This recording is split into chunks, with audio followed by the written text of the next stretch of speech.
Abdullah Alawi Al-Haddad. Nawaitu ta'lima wa ta'lim wa tadhkura wa tadhkir wa naf'u wal intifa' wal ifadah wal istifadah wa tamassu bi kitabillah wa tamassu bi sunnati Rasulullah sallallahu alaihi wasallam. Imam Abdullah Alawi Al-Haddad mengatakan, kalau kamu nak cari ilmu, kamu harus punya niat. Apa itu niat? Inilah niat untuk ilmu. Aku berniat untuk menuntut ilmu. Nawaitu ta'lim wa ta'lim, mengajarkan, menuntut ilmu. Wa tadhkura wa tadhkir, saling mengingatkan. Wa naf'al intifa', saling memberikan manfaat. Wal ifadah wal istifadah. Wa tamassu bi kitabillah wa tamassu bi sunnati Rasulullah sallallahu alaihi wasallam. Assalamualaikum warahmatullahi wabarakatuh. Alhamdulillah. Alhamdulillahil wahidil qahhar alladzi an'amna 'alaihi bi ni'matihi tatimmus shalihat. Nashhadu an la ilaha illallah wahdahu la syarika lah wa anna Muhammadan 'abduhu wa rasuluhu shadiqul masduq. Allahumma shalli wa sallim wa barik ala sayyidina Muhammad wa ala alihi wa sahbihi ajma'in, amma ba'du. Masya Allah, subhanallah. Lihat dari duduk begini ni, jamaah subuh kali ini ramai, subhanallah. Besok kalau subuh tak ada syarasid kayak gini lah. Jangan subuh tu cuma 3 orang, karena kata orang Yahudi, orang Yahudi itu takut kalau jamaah subuh kita ni umat Islam tu ramai macam sholat Jumat. Kasihan yang wanita nak ikut pula. Tapi kalau di Mekah ikut, Mekah Madinah sholat Jumat mereka ikut. Tapi orang Yahudi itu berani kalau jamaah sholat subuh kita itu 3, 2 itu Yahudi baru berani. Kita takutkan Yahudi. Apa ciri-ciri biar orang Yahudi itu takut? Pertama, adanya penghafal Quran. Itu baru orang Yahudi takut. Yang kedua, sholat subuhnya ramai macam sholat Jumat. Di Palestina sudah mulai seperti itu. Sholat subuhnya sudah ramai seperti sholat Jumat. Kita doakan semoga Palestina mendapatkan kemenangan insyaallah dari penjajahan Israel la'natullahi alaih. Alhamdulillah, Allah subhanahu wa ta'ala berikan kita nikmat pada pagi hari ini, sehingga kita bisa sholat subuh berjamaah di masjid Pesangan. Sekalipun saya bukan orang Aceh, tapi dikit-dikit tahulah bahasa Aceh itu, ciri-ciri bahasa Aceh itu tak gimana. Salawat dan salam kita hadiahkan kepada Nabi kita semua, Nabi Muhammad sallallahu alaihi wasallam, dengan lafaz Allahumma shalli ala sayyidina Muhammad wa ala ali sayyidina Muhammad. Salat subuh ini sesuai dengan firman Allah dalam surah Al-Isra, Aqimis salata liduluki syamsi ila ghasaqil lail. Laksanakanlah salat. Aqimis salata liduluki syamsi ila ghasaqil lail wa Qur'anal fajr. Apa maksud Qur'anal fajr itu? Quran ataupun malaikat subuh. Quran al-fajri, inna Quran al-fajri kana mashhuda. Sesungguhnya malaikat subuh itu akan menyaksikan kita nanti sholat subuh itu. Makanya kalau rumah kita dekat dengan masjid, sering-sering ke masjid. Karena kenapa? Barang siapa yang pergi ke masjid dari pagi sampai sore, maka akan Allah bangunkan rumahnya di surga. Kalau rumah dunia, kalau rumah Pak Presiden, rumah akhirat lebih gede, lebih besar. Makanya sering-sering pergi masjid. Jangan sholat pula di rumah, percuma rumah dekat masjid, sholat di rumah. Kalau sholat di rumah, ganti mukennahnya. Kalau rumah itu kata Nabi, perempuan tuh sholatnya di rumah, laki-laki itu sholatnya di masjid. Laki-laki idaman tuh laki-laki yang sholat di masjid, bukan sholat di rumah.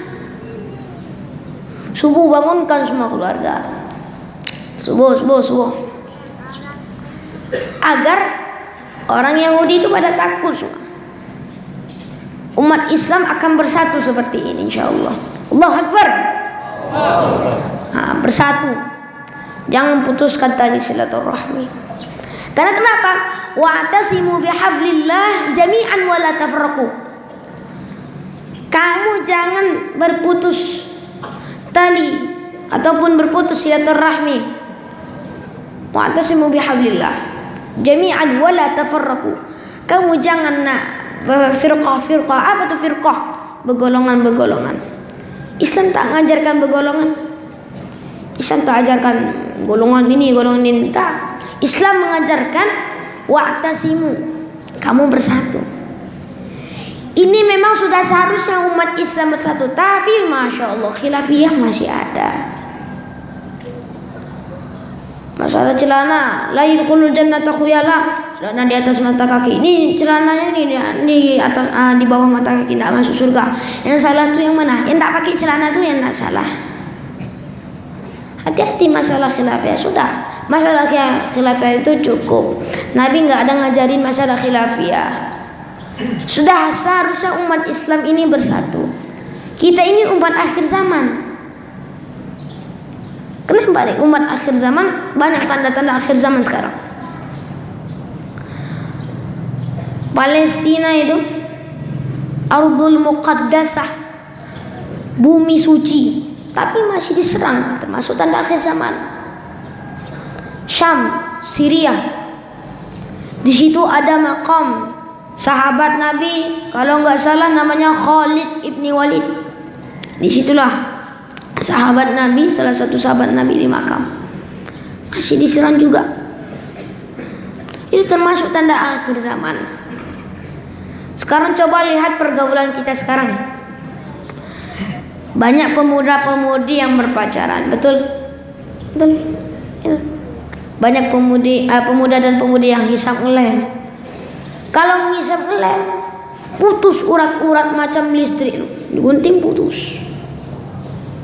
Nanti ketemu Pak Kapolsek, kelepak kelepu. Pas dia bilang kelepak, pas dia tepuk-tepuk Pak Kapolsek ini, saya tidak takut sama Kapolsek, saya takut sama Allah Subhanahu Wa Taala. Ngisap ngelem takut sama Allah. Mana boleh macam seperti itu? Itu tidak boleh, karena Allah membenci perbuatan yang seperti itu.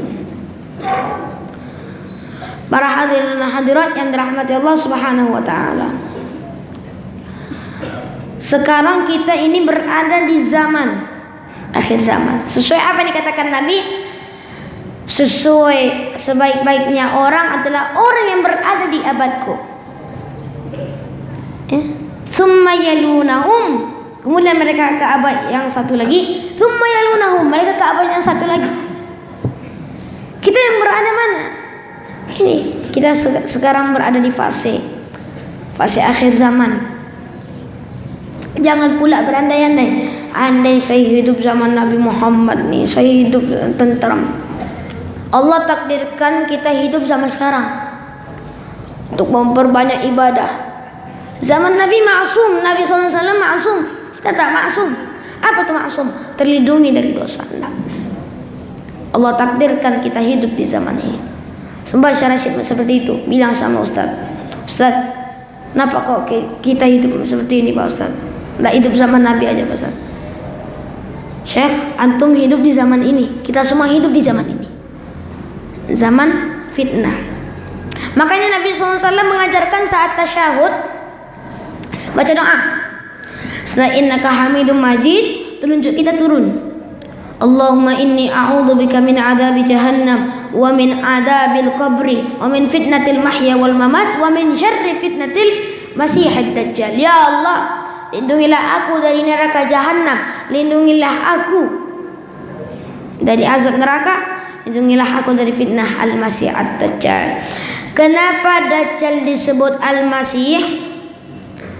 Dajjal itu istilah bahasa Arab itu sama dengan istilah kadzab. Kadzab artinya pembohong, pendusta. Jadi dajjal itu buat neraka dan surga sendiri. Kalau kita pilih surga Bapak Ibu, surga yang keluar neraka, sama dajjal itu. Kalau kita pilih neraka, yang keluar surga. Itulah Dajjal. Hati-hati. Apakah nabi-nabi palsu itu Dajjal? Ya, Nabi sendiri yang bilang. Nanti di akhir zaman akan ada keluar Dajjal ataupun nabi-nabi palsu. Nabi sendiri yang bilang. Kan manusia yang bilang, Nabi. Apa ciri-ciri Dajjal itu? Ciri-ciri Dajjal pertama, kaki bengkok. Itu ciri-ciri Dajjal, kakinya bengkok. Tertulislah di sini, dahinya ini kaf, alif, fa, ro. Hanya orang beriman yang bisa baca. Kafaro, kafir. Matanya yang sebelah ini tidak salah. Ini tak nampak. Di mata satu nampak. Dan rambutnya keriting. Macam siapa keriting itu? Itu Dajjal itu. Nah, itu ciri-ciri Dajjal. Apakah nabi-nabi palsu itu Dajjal? Ya, Dajjal. Karena mereka apa? Pendusta, al-kadzdzab. Sejak kapan nabi palsu itu ada? Sejak wafatnya Nabi, hiduplah Abu Bakar. Jadilah Abu Bakar jadi khalifah. Maka Abu Bakar As-Siddiq, nama aslinya itu Abu Quhafah, diganti sama Nabi Abu Bakar As-Siddiq karena Abu Bakar itu jujur. Abu Bakar jadi khalifah. Abu Bakar mempunyai misi, dan itu mempunyai rapat khalifah. Jadi Abu Bakar mengusulkan, bagaimana kita berantas nabi-nabi palsu ini. Siapa nabi palsu zaman Abu Bakar? Musailamah al-Kazzab, terbunuh di perang Yamruk. Jadi ketika Wahsy nak lempar tombak, langsung ke arahnya Wahsy, ke arahnya Musailamah. Apa kata Wahsy? Alhamdulillah, Musailamah nabi palsu sudah wafat. Itu Musailamah sudah terbunuh. Lanjut lagi, Aswad al-Ansi. Aswad artinya hitam. Macam bapak ni lah hitamnya. Aswad tuh, Aswad al-Ansi. Itu nama Aswad al-Ansi juga terbunuh. Sebagian riwayat mengatakan Aswad al-Ansi tak terbunuh, tapi Aswad al-Ansi melarikan diri. Dan panglima perangnya ini ditangkap. Langsung anak-anak kaum muslimin, kadzab ya, berdustalah kamu gitu. Dilemparin gitu. Akhirnya ada dua tawaran. Kamu mau masuk Islam apa enggak? Akhirnya dia masuk Islam. Dan sampai di Indonesia banyak lagi nabi-nabi palsu. Makanya waspada dalam Quran. Nama nabi. Siapa itu nama nabi? Nama nabi itu ada Muhammad, terkenal di bumi. Ahmad, terkenal di langit. Masih banyak lagi. Mahi, Hashir, Aqib, Salatullah, Salamullah ala Toha. Toha itu nama nabi. Jadi makanya waspada. Apakah Yasin? Salatullah salamullah ala Taha Rasulullah. Salatullah salamullah ala Yasin, Habibillah. Yasin kekasih Allah. Salatullah salamullah ala Taha Rasulullah. Taha utusan Allah. Gelar nabi itu banyak. Dalam kitab Arba'in Nawawi karangan Imam An-Nawawi, karangan Imam Nawawi Asy-Syaraf Ad-Dimashqi, itu huwas sadiqul masduq. Dia adalah orang yang dipercaya. As-sadiq. Itu as-sadiq. Nah, makanya jangan tertipu dengan Al-Quran. Ada orang, nama saya dalam Quran mim ba'dismuhu Ahmad. Ya terjemahannya dulu mas bro. Akan datang utusan setelahku, kata Isa. Kata Isa, akan datang utusan setelahku yang bernama Ahmad ataupun Muhammad sallallahu alaihi wasallam. Kalau gitu Nasrullah bisa juga jadi nabi. Idza jaa nasrullahi wal fath. Bisa jadi nabi. Nih bisa juga. Wa ma fir'aunu birasyid. Hati-hati. Jangan mau dibodohi dengan Quran. Quran memang iya kalamullah, tapi jangan mau dibodohi. Orang bisa jadi nabi karena dia menyelewengkan Quran. Makanya ada salah satu sahabat, Hudzaifah Al-Yamani, mengatakan, orang bertanya yang baik-baik kepada Rasulullah, sedangkan aku bertanya yang buruk-buruk sama Rasulullah, tanda-tanda akhir zaman. Nah, Rasulullah SAW bilang akan keluar nanti da'i-da'i yang mengajak kepada neraka, da'i-da'i. Makanya amalkan kata Imam Syafi'i, carilah orang ataupun ulama yang dibenci orang munafik dan orang kafir. Cari macam itu. Masih banyak ulama yang kita dibenci seperti itu. Ulama-ulama yang cerdas, cari yang dibenci orang munafik dan orang kafir. Dan jangan pula kamu pilih ulama yang disayangi ataupun dikasihi oleh orang munafik dan orang kafir. Jangan. Cari ulama yang bagus, karena itu sudah termasuk tanda akhir zaman. Dan yang akan terjadi nanti di akhir zaman itu apa? Sebelum hari kiamat datang, akan ada namanya Malhamatul Kubra, perang besar. Malhamatul Kubra apakah sudah terjadi? Ya, sudah terjadi. Di mana? Palestina, Syria, Rohingya. Itu sudah terjadi. Al-Malhamatul Kubra, perang besar, perang gede. Kalau bahasa Aceh besar itu apa? Karena orang Riau tak tahu. Orang Riau cuma tahu bahasa Minang aja. Nanti itu.